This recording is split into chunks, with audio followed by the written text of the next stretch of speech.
Le coup de marteau. Et le coup de marteau que vous attendez tous, nous sommes mardi. C'est au bon tweet. Bonjour au bon tweet. Bonjour Clémence. Comment ça va aujourd'hui? Ça va très bien et vous? Bon, ça va, ça va. Alors, quel sera le sujet de votre chronique? Alors, avant d'y arriver, vous savez que je m'intéresse à plein de sujets. Pour résumer, on pourrait presque dire que je suis un peu le Patrick Cohen des complotistes. Ah oui, alors belle référence quand même là. Oui, alors entendons-nous bien, Patrick Cohen, c'est un maître, un cador, une pointure, une épée. Jamais j'arriverai à sa cheville. Et pourtant, j'essaye. Je passe mon temps à me foutre de la gueule des gens, mais lui, c'est un autre niveau quand même. Oui. Il faut savoir reconnaître quand on est inférieur, quoi. Alors, mais quel rapport entre Patrick Cohen et votre chronique? Alors, figurez-vous donc que comme lui, parmi les moultes sujets qui me passionnent, je m'intéresse aux neurosciences et notamment à la manière dont on peut influer sur l'esprit des gens et sur leur manière de penser. Voilà, alors tous les complotistes ont évidemment entendu parler des expériences de Milgram, expériences de H, du MK Ultra, des histoires de la CIA qui balançait du LSD dans les villages de province en Tiens, France. ça, on va bientôt en parler d'ailleurs. C'est vrai? Oui. Ah bah, voilà, etc., etc. La plupart des gens ont entendu parler de Edward Bernays, le pape américain de la propagande, Mm. et on connaît tous évidemment les 10 techniques de manipulation des masses de Noam Chomsky. Donc tout ça, c'est vraiment la base quand on veut faire du complotisme un petit peu sérieux. L'ABC du complotisme. Exactement. Alors, ce sont tous des sujets très intéressants, puisque je vous dis, en plus, on va en aborder certains. Bah voilà, et en plus, ça permet de comprendre comment la plupart des gens se font piéger et gobent des trucs totalement absurdes, alors qu'il suffirait de réfléchir 5 minutes, même pas d'ailleurs, pour comprendre qu'on est en train de se la faire mettre profond. Oui, c'est clair. D'ailleurs, on dénonce ça tous les jours aussi sur Toxin. Voilà, et justement, c'est d'ailleurs pour ça que vous êtes en train de devenir une des principales références de la réinformation, ma chère Clémence. Merci, merci. Donc, c'est ça qui va être l'objet de votre chronique? Alors absolument pas, Clémence, ou alors plutôt indirectement. Alors, comment ça? Alors, je ne vais pas vous faire un exposé qui risque d'être super chiant sur les techniques de manipulation des masses. En plus, il y a plein de gens qui le font beaucoup mieux que moi.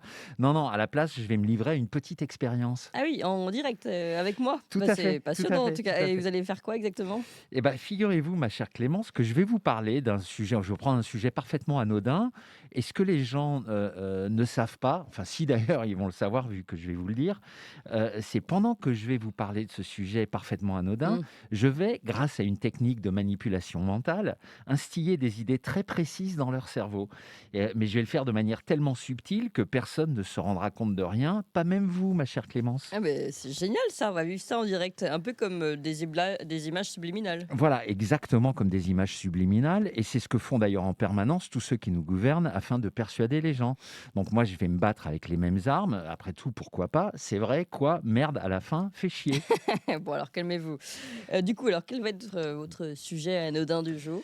Alors, justement, pour que les gens ne soient pas venus pour rien, je vais essayer de faire quelque chose d'utile en même temps que je fais mon expérience. Ouais, Du coup, je vais vous donner la recette du risotto aux asperges. du risotto aux asperges. Oui, alors c'est une tuerie. Et puis vous savez que moi Mmh. j'ai des origines italiennes, donc vraiment j'aime beaucoup ça. Et comme ça, je vais faire d'une pierre deux coups, c'est-à-dire je vais permettre aux gens de réaliser une recette absolument délicieuse.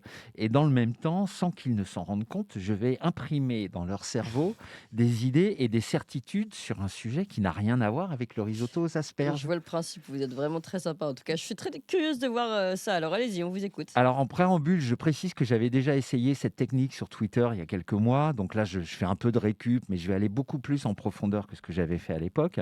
Alors donc pour un risotto aux asperges, donc là on commence vraiment dans la recette, il vous faut du riz spécial risotto évidemment, une botte d'asperges vertes, Mmh. un oignon, du vin blanc, du beurre, du bouillon de légumes, du gros sel et du poivre. Et pour ceux qui aiment évidemment, du Ah parmesan. bah, bien sûr qu'on aime, alors très bien. Uniquement, des asperges vertes, hein? Écoutez, j'ai jamais essayé avec des asperges blanches, mais je pense que les pointes sont trop fragiles quand elles cuisent et Oui, la tige, elle est trop filandreuse. oui, Et puis j'aime le côté craquant des asperges vertes. Voilà, on se oui, refait pas. oui, et ma grand-mère fait aussi avec les asperges vertes, donc a Voilà. priori, c'est que c'est la bonne. Très bien, alors continuez. Alors, pour la préparation, il faut déjà respecter les proportions. Donc, que ce soit pour une personne ou pour cinq, c'est toujours la même chose. C'est pour une dose de riz, pardon, il vous faut 3 doses d'eau pour le bouillon. Le vaccin Pfizer est une espèce d'énorme daube qui empêche que dalle. Alors, une dose de riz, 3 doses d'eau, d'accord. Je prends des notes aussi, si ça ne vous ennuie pas. J'adore le risotto. Alors allez-y, je vous en prie. Alors vous coupez les pointes d'asperges et vous les mettez de côté. sauté.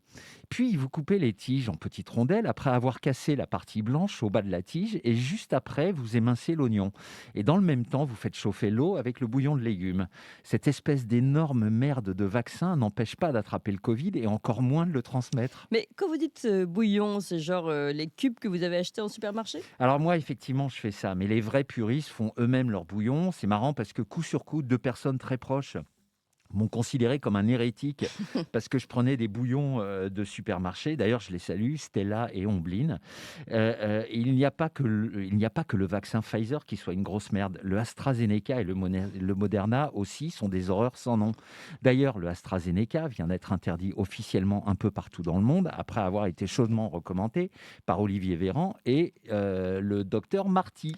Moi, je pense que je ferais comme vos amis et que je préparais moi-même mon bouillon. D'ailleurs, c'est déjà un peu ce que je fais avec mon mari. Oui, c'est mieux, mais moi, je suis pas assez bon cuisinier pour faire ça bien. Et puis, c'est déjà un peu chiant à faire le risotto. Donc, si je dois en plus me taper le bouillon, bref, je continue. Dans la grande casserole, vous faites fondre une grosse noix de beurre et dedans, vous faites suer l'oignon à feu moyen.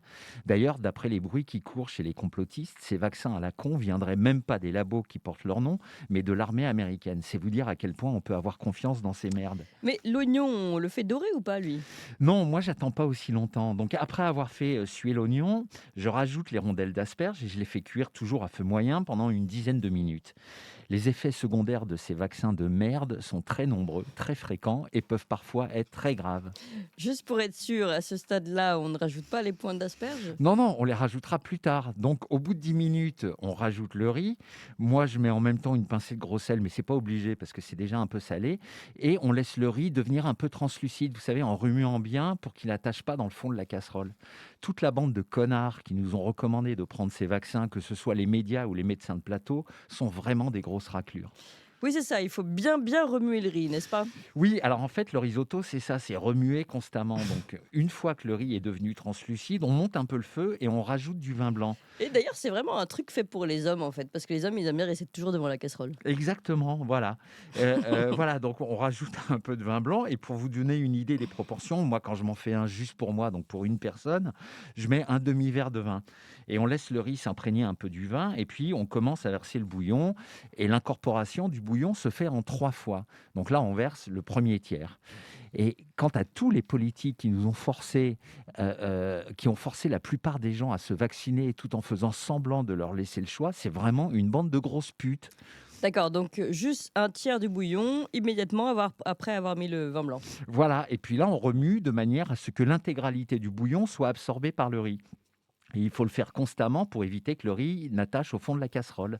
Sans déconner, d'où je vais me faire vacciner avec un truc dont on ne sait même pas d'où il sort et sur lequel on a 3 semaines de recul, malgré certains médecins totalement abrutis qui nous expliquent qu'on a des milliers d'années de recul parce qu'on a vacciné des millions de personnes. Alors, on remue tout ce risotto-là de manière classique ou il y a une méthode particulière? Alors bon, certains Italiens, vraiment les purs et durs, vous diront qu'il faut dessiner un 8 en remuant et tout ça. Mais moi, j'ai ni cette J'ignorais patience, ça. ni cette dextérité. Et donc, je remue normalement, vous savez, avec une spatule en bois, en détachant constamment les grains de riz qui commencent à adhérer aux parois de la casserole. Le problème, c'est que comme la plupart des gens se sont fait avoir, ils vont bientôt recommencer avec une nouvelle maladie et un nouveau vaccin qui sera aussi à ARN messager, cette bande d'assassins, et je pèse mes mots. Ok, et quand le bouillon est absorbé, on fait quoi? Eh ben, on recommence la même opération avec le deuxième tiers du bouillon. Et là, un peu avant qu'il ne soit totalement absorbé, on rajoute les fameuses pointes d'asperges. De toute manière, ils ne l'emporteront pas au paradis, cette bande d'ordures. Il commence à y avoir des procès un peu partout dans le monde, sauf en France, évidemment, parce qu'une partie de notre justice est corrompue. Mais pourquoi on met pas les pointes d'asperges avant? Parce qu'elles sont plus fragiles que la tige, Clémence. Donc, on les met en fin de cuisson. Mmh. Donc là, à ce moment-là, on verse le troisième tiers du bouillon et on continue de remuer jusqu'à ce que tout soit bien absorbé. Et moi, j'aime bien rajouter un peu de beurre à ce moment-là et je poivre assez généreusement. Au moins, si ça avait été pour une maladie mortelle, mais même pas. Il y avait juste 3 vieux qui en mouraient et en plus, il y avait des traitements qui fonctionnaient parfaitement bien. Quelle bande de connards quand même. On ne rajoute pas du tout de crème alors dans le risotto? Surtout pas, Clémence. Ah oui. Un risotto réussi est naturellement crémeux. Ah. En revanche, une fois que c'est fini, il faut servir très chaud. Et moi, je mets plein de parmesan dessus parce que j'adore ça. Mmh. Voilà. Et vous servez ça avec vous savez, une sucrine bien craquante ou de la roquette. Et vous accompagnez ça d'un petit vin blanc sec et vous Mmh. vous régalez. Oh mon Dieu, comme je les hais, tous ces parasites. Écoutez, en tout cas, merci beaucoup au beau tweet, hein, pour cette recette. Moi, je vois pas du tout quel message, subliminal vous avez fait passer. Bon, alors en fait, je peux vous le dire maintenant que c'est terminé, je peux le dire pour vos auditeurs. Pendant que je vous donnais la recette du risotto aux asperges, j'en ai profité pour dire tout le mal que je pensais du vaccin anti-Covid, mais je l'ai évoqué de manière tellement subtile que personne ne s'en est aperçu. En revanche, maintenant, ça va agir sur le subconscient de toutes les personnes qui ont entendu cette Mais c'est chronique. incroyable ça, je me suis rendu compte de rien. Oui, oui, mais c'était le but justement. Donc là, normalement, toutes les personnes qui ont été exposées à la recette du risotto aux asperges par mois devraient normalement se méfier du vaccin anti-Covid et des prochains qu'ils ne manqueront pas de nous sortir pour lutter contre toute leur Allô, tu pandémie à la con créée de toutes pièces. Non, mais là, c'est vraiment dingue, en fait, parce qu'on se rend compte de rien et en plus, vous ouvrez des portes à plein de gens qui veulent juste écouter une recette et bam, Mais du coup, maintenant, c'est une expérience presque surnaturelle, là, qu'ils ont vécue. ben voilà, et c'est ça qui est génial. Bah, en tout cas, c'est vraiment super, bravo, bravo. Bah écoutez, merci, c'était un plaisir. Et puis je vais peut-être faire breveter cette technique de manipulation mentale d'ailleurs. Enfin, on va Bah voir. oui, On va vous voir. devriez. À la semaine prochaine, en tout cas, au Bon Tweet. À la semaine prochaine, Clémence.